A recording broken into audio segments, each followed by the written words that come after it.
Good evening, Captain Retired Matt Edwards here with the weekly report for the 22nd of September 2022. Feeling kind of tired tonight, so I'm only going to do 4 topics, and I'll try to keep it to be about 15 minutes if I can.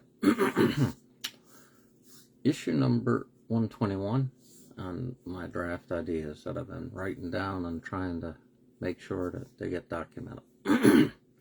Consideration, or perhaps past consideration, or even future consideration, and Manulife's reimbursement agreement. Now, what I'm talking about is consideration must be passed between one party and another party to form a valid contract.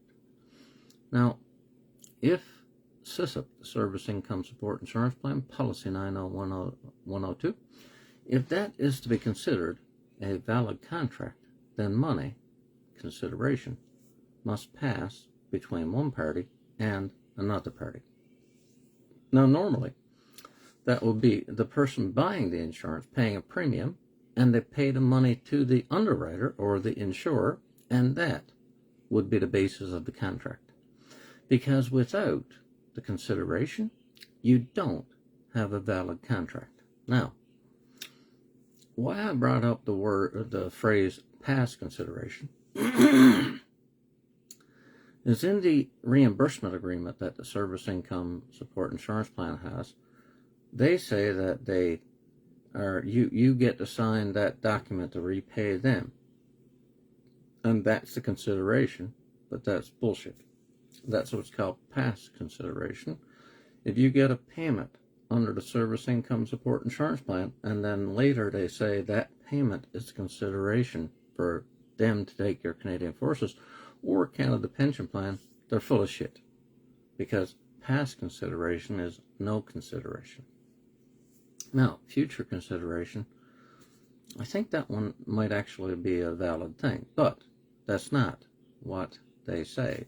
I mean, one of the biggest things that would screw up anything the government says here, or Manulife says, is that they actually pretend that Manulife underwrites the policy. Now, if you're going to pay consideration to somebody, you ought to have a choice about it, because that's the nature of freedom of contract. If you want to have a contract with Bell or Rogers or some other company for, your entertainment, your internet, your stuff like that, you ought to be able to pick and choose who you want to pay your money to. Now, the government in 1982, they took away the freedom of contract for serving Canadian Forces members because they passed a law to require the payment of the consideration or the premium to be deducted from the pay. Queen's Regulations and Orders 208.53. Now, that could be a means to attack the government for stealing the right to choose, because they could have left it alone because people had the choice whether or not to buy SISIP. Up until 1982, from 1969 until 1982, people had the choice whether or not to purchase that financial product. Now, point number 122, competition. Monopolies are generally bad, and the Service Income Support Insurance Plan is a monopoly. Not only that, but the Sun Life policy for the public servants, and the RCMP's policy of long-term disability with Great West Life, and the Public Service Management Insurance Plan has a policy through Industrial Alliance. These are all a monopoly, basically. Now, it's kind of a strange monopoly because they're all doing it for the federal government, and they keep the fact that they have the same principle to an agents. There are 4 different agents to the same principle. The government, the federal government, the executive branch, they hired 4 different insurance companies to administer the government's insurance plan. Now, the thing is, 5 or 6 years ago, I sent a complaint into the Competition Bureau, and I complained about the fact that they should be investigated because they're violating, the rules about competition. There has been no tendering of the Service Income Support Insurance Plan, as far as I know, and they haven't tendered the Great West Life or the Sun Life policies or the Industrial Alliance policies. Now, even if they did tender them publicly, which was brought up in the 2012 Fall Auditor General Report about caring for the mentally injured soldiers, they brought up the fact that the Service Income Support Insurance Plan hasn't been tendered in the last 40-odd years. So, what did they say about it? They said, oh, yeah, we'll investigate that and see if we're going to do it. Now, I had misread it first because I thought they said they were going to tender it, that they committed to publicly tendering the SISIP policy by, April of the next year. But what they said was that they're going to have Treasury Board look into it. Now, Treasury Board's not going to tender it because, well, why would they give up the goose that laid the golden egg? All the 4 federal government plans have the government making all the money or saving all the money because of the other pensions and insurances that we have. Like the Service Income Support Insurance Plan takes into account Canada Pension Plan Disability, to take into account the Canadian Forces Superannuation Act pension. Veterans Affairs, they take into account the Canadian Forces pension, the Canada Pension Plan Disability, and the Service Income Support Insurance Plan. Now, on that note, that's illegal. Under the regulations of the Veterans Wellbeing Act, they put in laws to say that they could take the Canadian Forces pension into account, they could take the Canada Pension Plan into account, but they failed to write a regulation that said they could take the Service Income Support Insurance Plan into account. Even if they had, it would have been illegal. The reason being, it's against public policy. Insurance is bought for when you need it, when you're down and out, when you become disabled and you cannot work, and you have the Service Income Support Insurance Plan. That is supposed to put food on your table. So they're not supposed to reduce the insurance that you have because, well, you have other insurances or pensions. Now, Veterans Affairs, they claim that they're paying compensation for military injury. But they say that the Service Income Support Insurance Plan is the first provider of income replacement in the program arrangement that was signed between Veterans Affairs Canada and the Department of National Defense. The problem with that is in the common law, you cannot reduce a person's compensation, which is supposed to make them whole, by their pensions and insurance. You are not allowed to let the person who harmed someone, the wrongdoer, because that's the way it works in insurance. Like if you have a car accident, the person who hurt you is at fault. Their insurance must make you whole to the best that money can do. That's the way the system is supposed to work. So, over the years, see, people have been trying to reduce costs. So the Canada Pension Plan Disability, they want to reduce costs. So what they did was, in 1998, they changed the vesting period for the Canada Pension Plan. It used to be 2 out of 3 years. So think of 2 years as the vesting period. And then you had 1 year to apply. In 1998, it changed to 4 out of 6 years. So they doubled the amount of time to apply, and they doubled the amount to vest. But the thing is that was a pretty big cutback, because if you had just started to pay into the Canada Pension Plan and then you become disabled at 3 years, say, under the old rules, you would have qualified. Under the new rules, you wouldn't have qualified. Now, a caveat. The way the insurance companies of Canada and the government treats the Canada Pension Plan Disability, it didn't matter, really. Because if you couldn't get the Canada Pension Plan, then they couldn't claw it back. Right? So, Canada Pension Plan probably did the increasing the vesting period to cut back on their expenses, because the insurance companies, this happened after 1988, they discovered that the Canada Pension Plan Disability had what's called, well, they knew it had a flat rate, but Quebec paid 3 times as much of the flat rate as compared to what English-speaking Canada had. So they fixed it because that wasn't fair, and they increased the flat rate on the English-speaking side, while the rest of the country, everybody but Quebec, to the exact same amount. Now, at that point, the insurance companies of Canada and the governments perked up, and they said, look at all this money we can have. Before that, they largely left the Canada Pension Plan Disability alone. Now, I got that information from a book from Michael J. Prince. I called him, but he didn't respond. He didn't answer my call. He's supposed to be an expert in all this stuff, social policy. But he stated in his book, it's a matter of public record, written by him. It's probably an opinion, but it's considered to be a fact, when an expert opinion, a person that's an expert states an opinion. Well, the insurance companies and the government, like in Ontario, for example, they called it the Peterborough Project, and they had 30,000 people that they tried to get off of welfare by getting them apply for the Canada Pension Plan Disability. That's not what the Canada Pension Plan is supposed to do. It is supposed to be a safety net, savings that you put away for the future. When they put it out in 1964, when they were discussing it, Minister Judith LaMarche at the time, a Liberal, she said that the Canada Pension Plan Disability was going to provide help as a right. Now, who are they helping as a right? Are they helping the person who's disabled? Or are they helping the insurance companies and the government to save money because they allow the Canada Pension Plan to be taken into account and reduce the other payment, despite the fact that the government put into place a law to say that that couldn't happen? I'm talking about Canada Pension Plan Act, Section 65(1).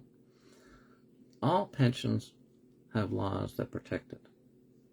Canadian Forces Superannuation Act, Section 83.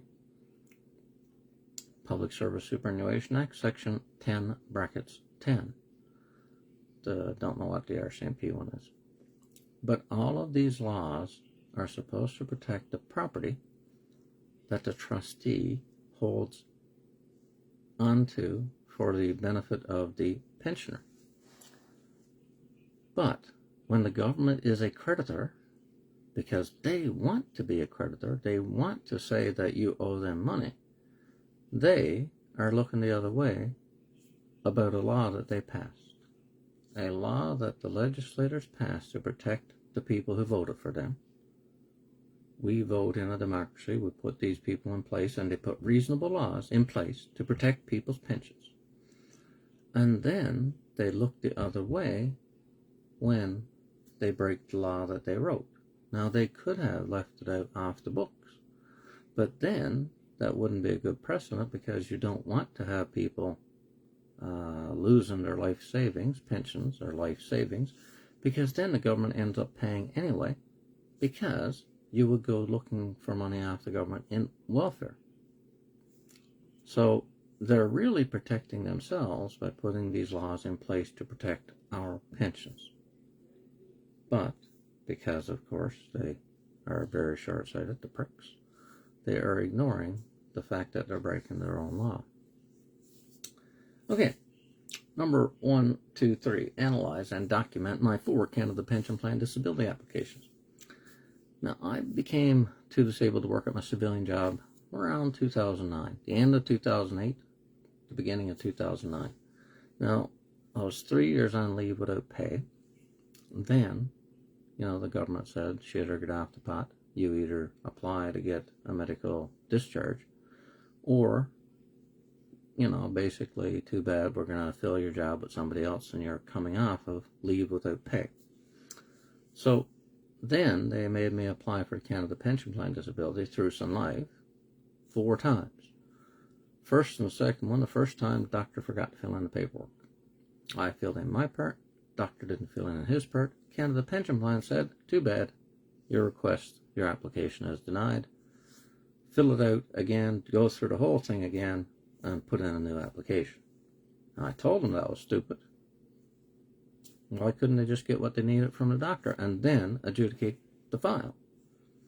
But common sense don't mean nothing to these people.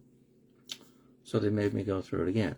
Now, the second time I applied, they told me no. That was the first time, really, but the doctor, cooperated and had his part of the paperwork sent in. Then they sent me another request to do it, and I applied again, and this time they told me, no, I'm sorry, but you don't have enough contributions. You only have 4 out of 7 years, and you don't qualify. Now, I didn't open the envelope, brown envelope syndrome, and then until 2016. So I applied in 2012. I got denied officially the 26th of July 2013. Didn't open the letter. And then I get another request to apply, and I forgot, I didn't know about. I wasn't aware that Canada Pension Plan said you don't legally qualify. So I applied for the 4th time. And this time they approved me, even though I was told previously that in the 3rd application, you don't qualify. Now, see, something stinks. When they tell me no on paper, and they are legally correct, you have to have 4 out of 6 years. Now, why I apply but 4 out of 7, well, I must have overlooked it. It's not even 4 out of 7, it's really 4 out of 8, because I only had $100 contributions in 1 year. So technically, I had a contribution, but it was fuck all, really. So it wasn't 4 out of 7, it was 4 out of 8. Now, getting back to, because that's the only way my mind works, I don't have a script. The Canada Pension Plan's 2-year vesting period doesn't work very well with the insurance companies, because they usually, if you think of the service income support insurance plan, they have a 24-month own occupation period. Now, if you went through, you got medical release, say, the 1st of January, 2022, then you would have 24 months, so you would be good till, say, the 31st of December, 2024, but you wouldn't be able to get the Canada Pension Plan then, because they require 4 to 6 years. So if you finished in 2022, then you only have till 2024 to legally get the Canada Pension Plan.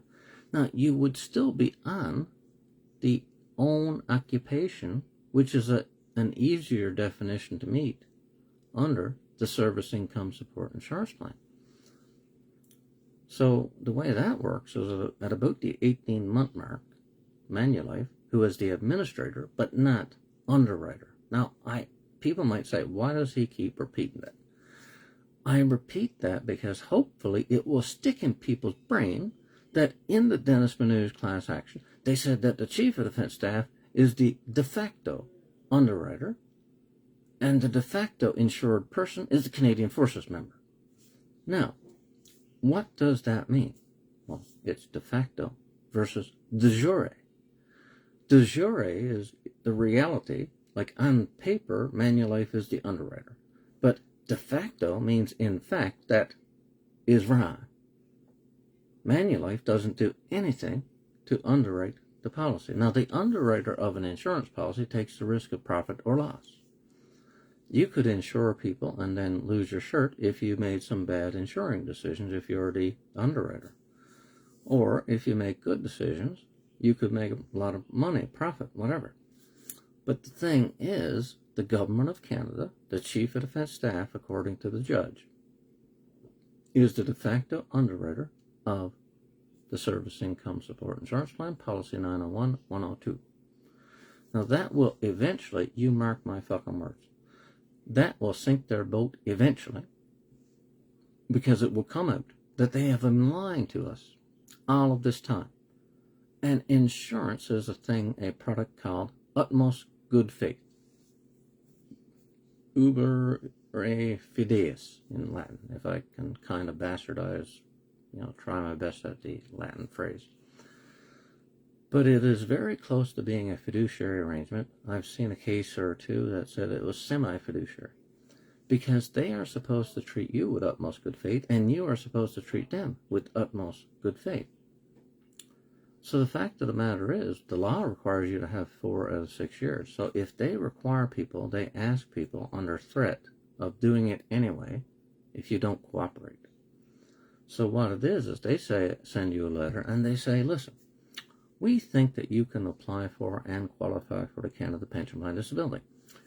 If you don't listen to us and apply, we're going to estimate it from your benefits anyway. So you have no choice because they are going to do it as if you legally got it. So you are shoved into a corner and you are forced to apply. And think about it in terms of it. They're putting the government, Service Canada, through the adjudication process for nothing in many cases. For example, the same thing that happened to me also almost happened to Captain Retired Denis Ouellette. Now, he lives in Alberta, Cold Lake, and he contacted me and said, listen, what's up here? Do you want me to apply for the Canada Pension Plan? I said, listen, when did you get out? 2004. I said, did you work anywhere since you got out? Nope. You got no contributions from any other sources? Nope.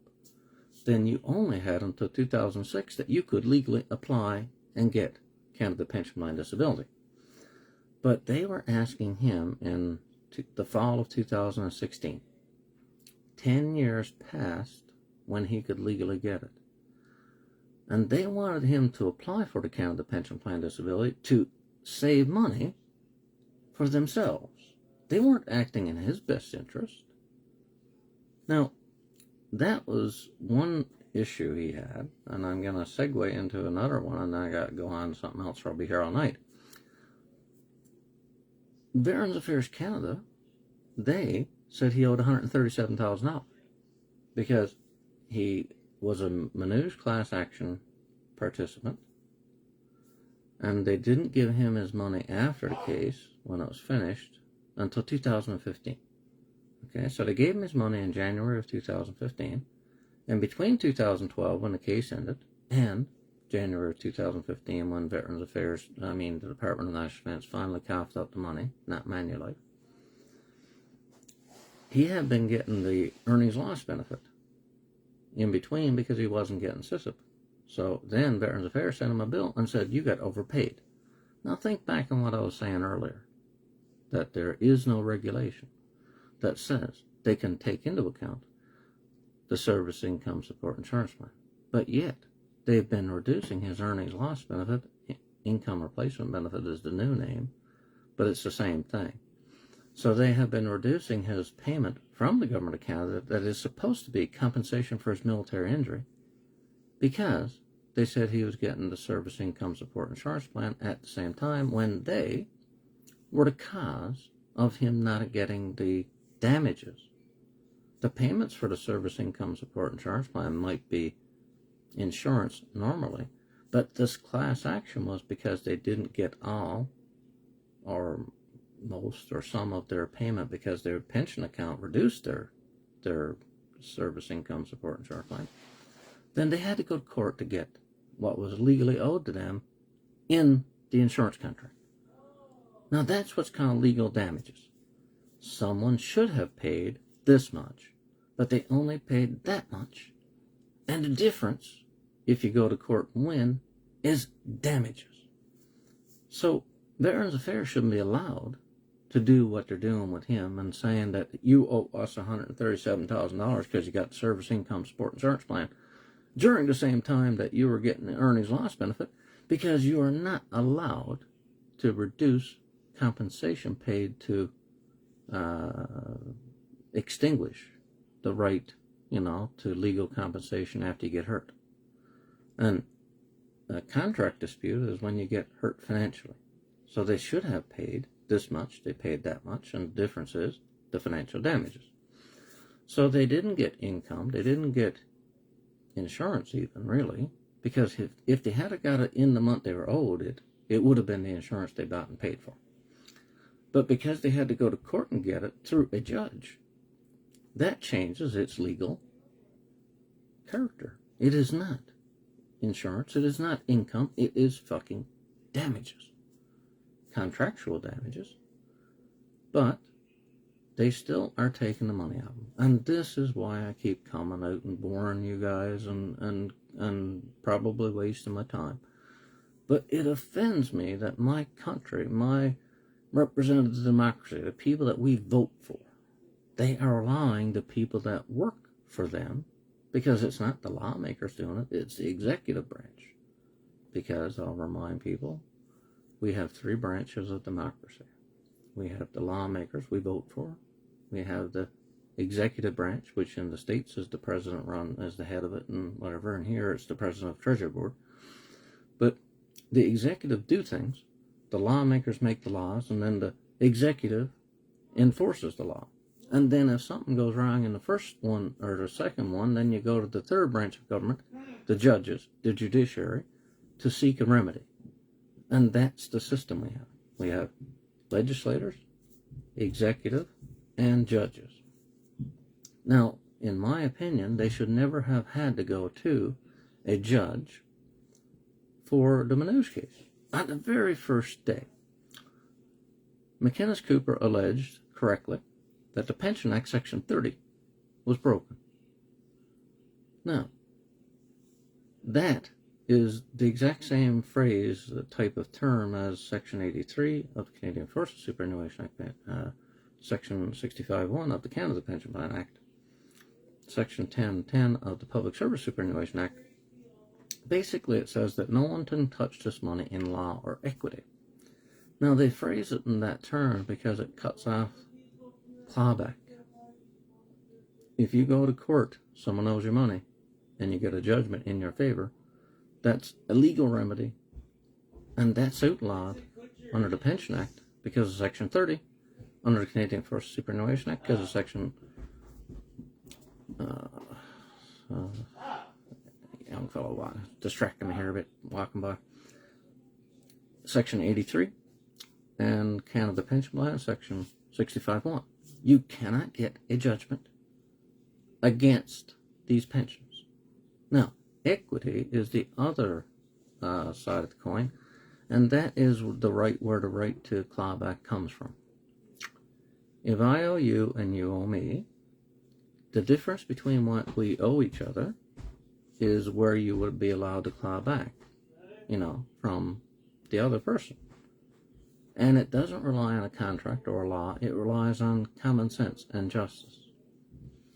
So, what Veterans Affairs is saying, for example, is that under the law, you can't get SISIP and the income replacement benefit at the same time. So they will be clawing it back, and if someone said, what is your justification? They'd be able to say, well, if we paid them both, he'd get overcompensated. Now, the problem with that argument, if they tried to make it, is that the Service Income Support Insurance Plan doesn't compensate a person for anything. They get an insurance payment based on a formula in a contract of insurance that they bought. So there is no compensation there. So if the income replacement benefit is compensation, and I say that because it might be similar to SISIP and be a non-compensatory payment. But for this example, let's pretend it is compensation. So if you get compensated for your injury under the Pension Act or under the Veterans Wellbeing Act, that is the payment that you're going to get to remedy to make you whole. If you get the Service Income Support Insurance Plan, if you get the Canadian Forces Pension, if you get the Canada Pension Plan, all of these payments are going to be paid anyway because you bought them. So they cannot reduce your compensation for your injury by things that you own. Now, that is it, except for the fact that they're doing it. And now they've painted themselves into the corner, and they don't know how to get out of it gracefully, I guess. That's one way of putting it. Anyway, getting on to the last topic, because I'm waxing on, and all this time I thought it'd be short-winded, not very long tonight, and then here I am going on as a half hour. Number 124, dig deeper, I said. Examine the processes of various government actions, such as A, the Canadian Forces Ombudsman raising by the consent issue in 2003 for the Pension Act clawback.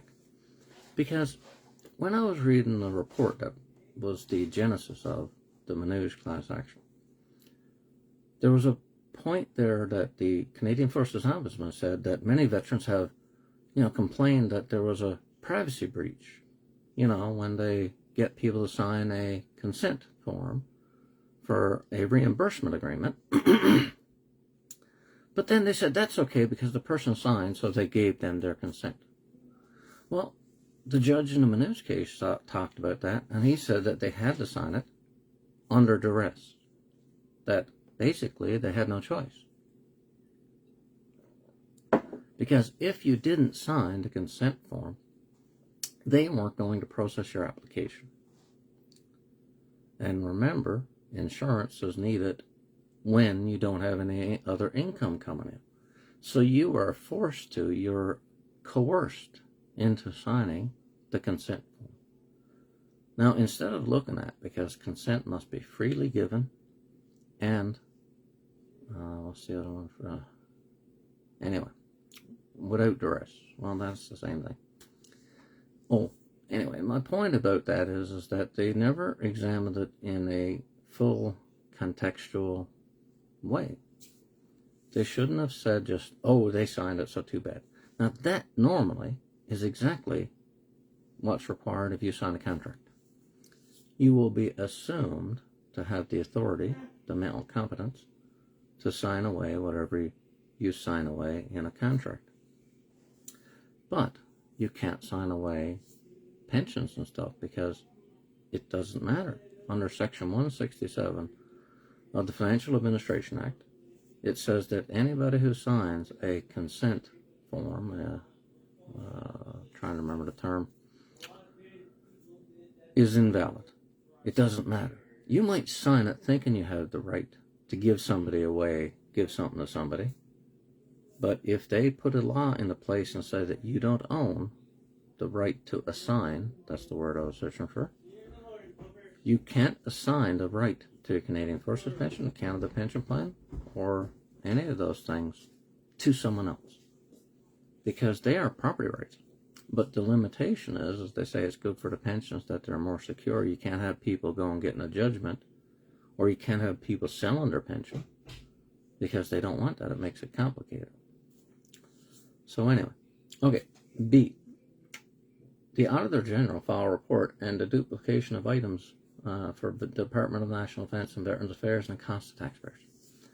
Now, they were concerned about duplication in the same report I was telling you about before. In the fall 2012 report, they said that, there's duplication here and that the Service Income Support Insurance Plan under the Department of National Defence, they're paying the same amount that basically the Veterans Affairs Earnings Loss Benefit does. So why do we have this duplication? It's costly. Well, I take the opposite approach, see? They're not even close to being the same. One is a contract of insurance, allegedly. One is a statutory payment. And the income replacement benefit is supposedly compensation for military injury. The Service Income Support Insurance Plan doesn't require military injury on duty. It can be paid for just a normal accident or illness. So that is a big difference. Now, under the Service Income Support Insurance Plan, you have payments in Canadian funds, and under the income replacement benefit, you give time to your employer, and therefore that is your payment for that insurance, because it's still an insurance. But it could be indemnity, which is compensate you for your military injury, or it might be non-indemnity if somebody ever refers it to a judge and he says, well, which one is it? Is it an indemnity for your injury, or is it simply a formula in the law? Makes a difference. Because if it's non-indemnity, it cannot claw back, and it cannot be clawed back. That's the common law about a non-indemnity insurance. Only indemnity payments can claw back other indemnity payments, and that's to prevent overcompensation, which seems like a valid legal goal. I have my reservations about that bullshit, because here's why. Seeing I said it, I should tell you why, so you don't just think I'm a crackpot. If you get compensated to 100% of your injury, the judge, because it's always a case before a judge, has made up their mind about what is allowed to be taken into account or taken out of account, and therefore here's your payment, and that ends the story. Well, how can you get overcompensated if they looked at everything on the pro and the con, the plus and the minus, and then they made their mind up? You get only what was approved by the court. So there is no danger of overcompensation, is there? Zero. You can only get what you're owed. That's it. Anyway, C. And the last point, my eyes are going blurry again. It's the hazard of this, doing it on a cell phone, whatever, instead of proper, video stuff. The 1997 report stating that the service income support insurance plan is not insurance. Now, as a recap, I only have 2 pages that Corporal Retired Tom Anderson sent me by a picture, and it's called the Care of the Ill and Injured.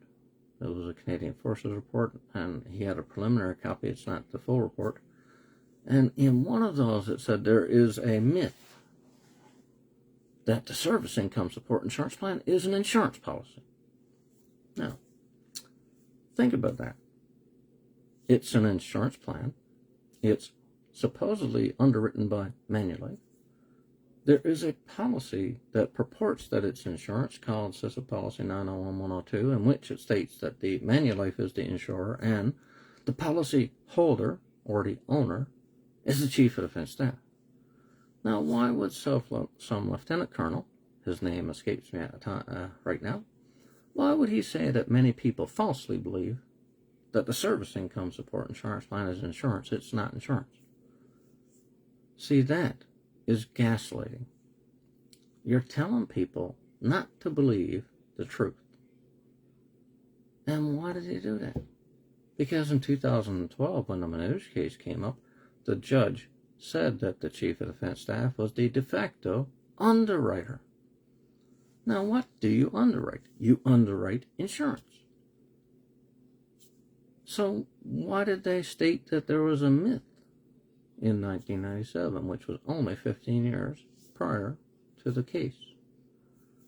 See, the government seems to want to muddy the waters. The government, and I don't know, it could be the legislators, it could be the executive, it might even be the judges. I don't think that judge in the Manulife case, I think he made many mistakes, or he was stupid. Right? He could have said Section 30 of the Pension Act was violated, and that would have been it on day one. That was what I meant earlier when I said that it should never have went to trial. Because the government wrote this law, Section 30 of the Pension Act. They said that nobody could touch the pension. And then they touched the pension. No, Manulife, the government, not Manulife, because they weren't on trial.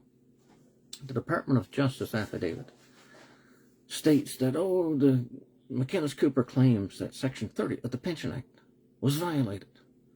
But then they quoted Black's Law Dictionary, and they said this word, and that word means this.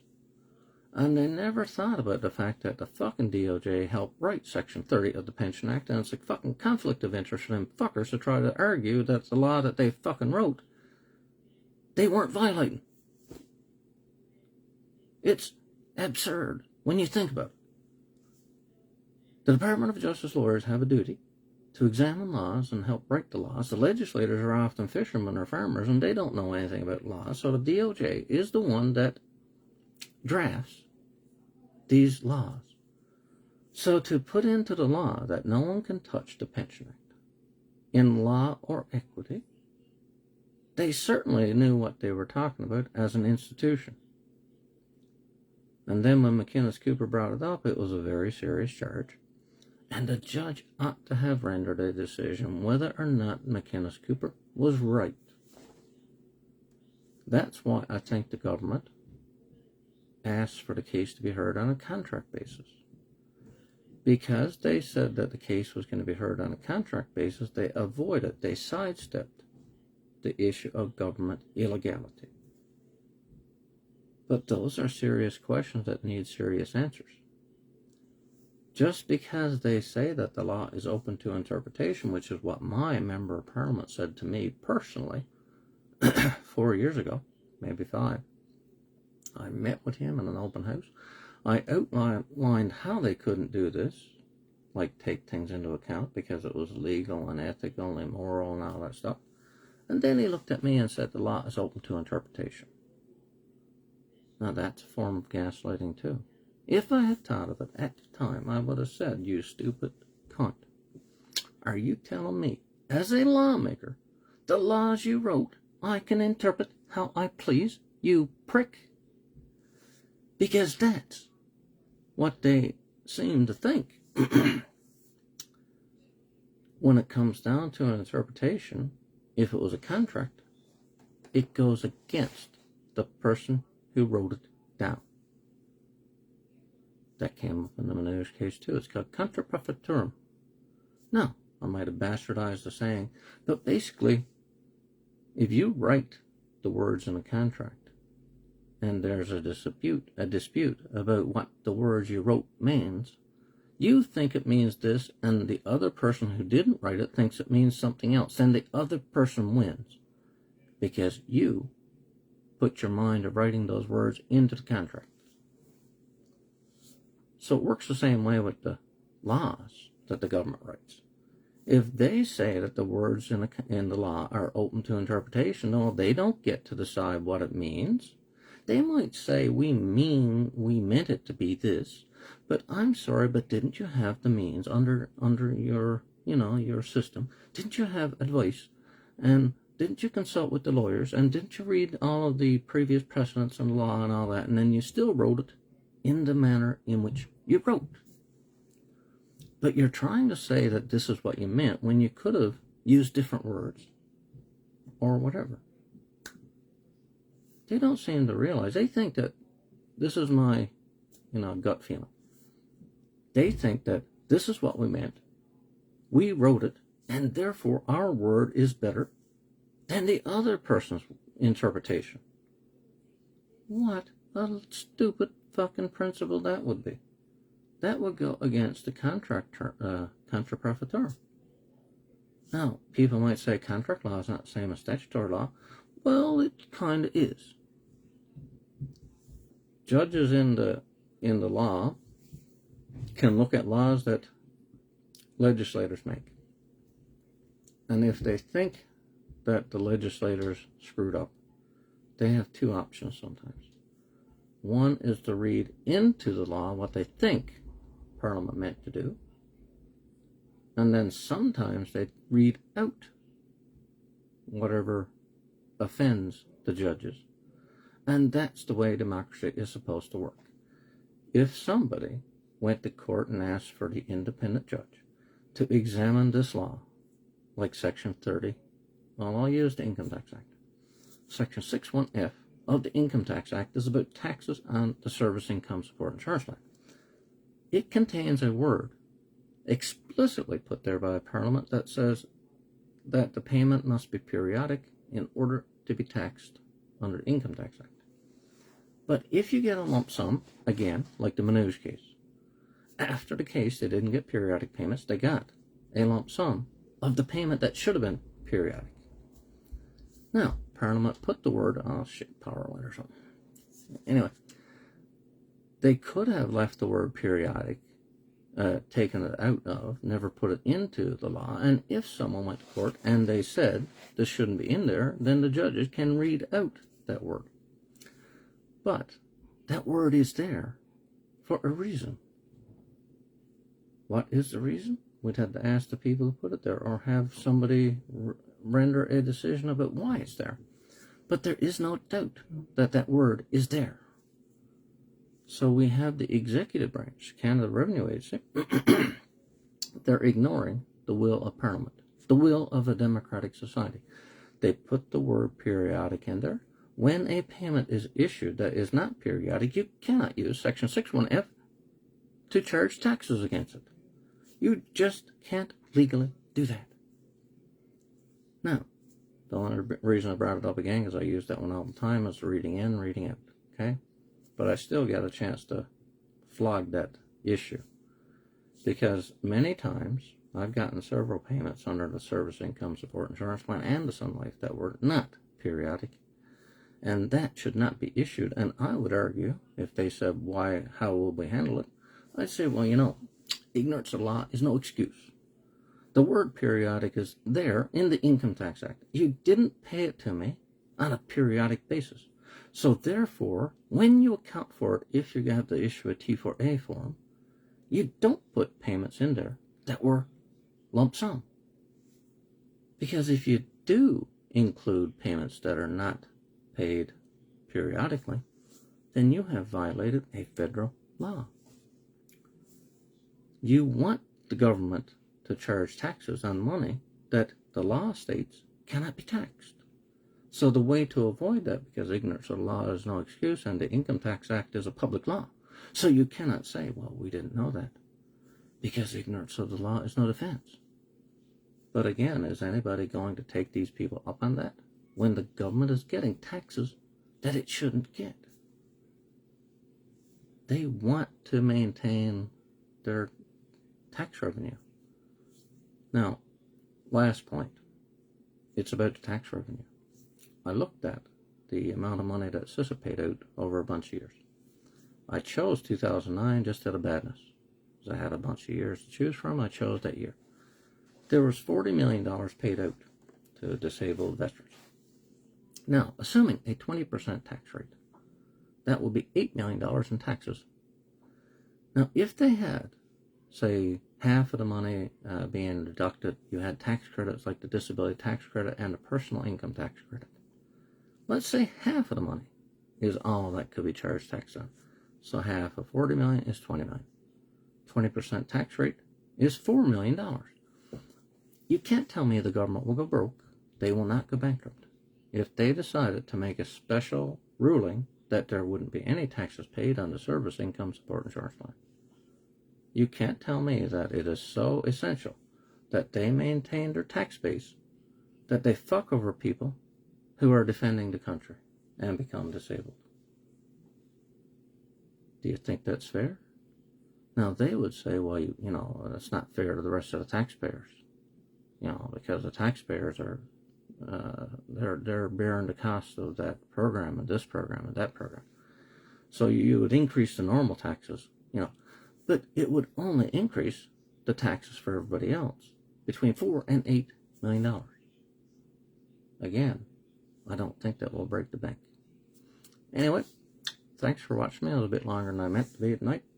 I'll see you next week.